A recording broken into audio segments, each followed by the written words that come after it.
окупанти збирають ще. Nous devons aider le continent africain. To live with us, the European dream. Good friend of Taiwan. Europe Matin. Première étape ce matin de votre revue de presse internationale, les États-Unis. Bonjour Alexis Guilleux. Bonjour. À la une de la presse américaine ce matin.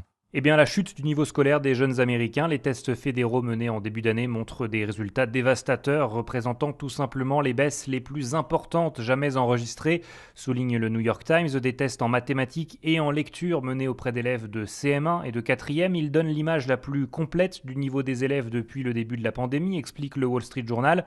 Les résultats en lecture effacent 3 décennies de progrès et tous les États ont vu baisser leur niveau en mathématiques ces 2 dernières années.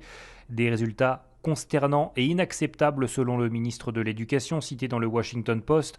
Le journal estime qu'il faudra désormais plusieurs années pour rattraper ces apprentissages. Ces résultats donnent aussi du grain à moudre à ceux qui affirment que les enfants ont été gardés trop longtemps à la maison, loin des établissements scolaires, même si les données ne montrent pas de lien entre retour tardif à l'école et baisse du niveau global des élèves. De ce côté-ci de l'Atlantique, nous voici en Irlande avec vous, Laura Taouchanov. Qu'est-ce qui fait les gros titres de la presse irlandaise ?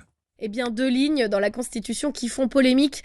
The Independent rappelle que l'article 41 stipule encore que la place des femmes dans la société est avant tout au foyer. Non, vous ne rêvez pas, titre The Examiner.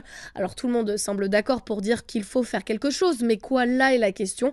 Des parlementaires voudraient tout simplement le supprimer, mais une tribune de l'Irish Times prétend que la Constitution devrait continuer à reconnaître le travail non rémunéré des femmes au foyer. Le quotidien rappelle que 60% des mères irlandaises restent à la maison lorsqu'elles ont des enfants en bas âge ou s'organisent pour travailler de manière plus flexible. Alors comment qualifier la place des femmes dans la société irlandaise ?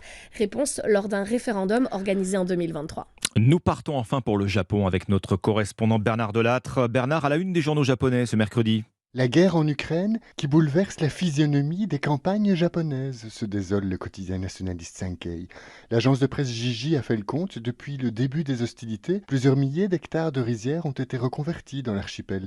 Désormais, on y cultive du blé, du maïs ou du colza. Et pour cause, explique le quotidien financier Nikkei. Le cours mondial de ces céréales s'est envolé depuis que l'Ukraine, à cause de la guerre, a cessé d'être le grenier à blé de l'Europe.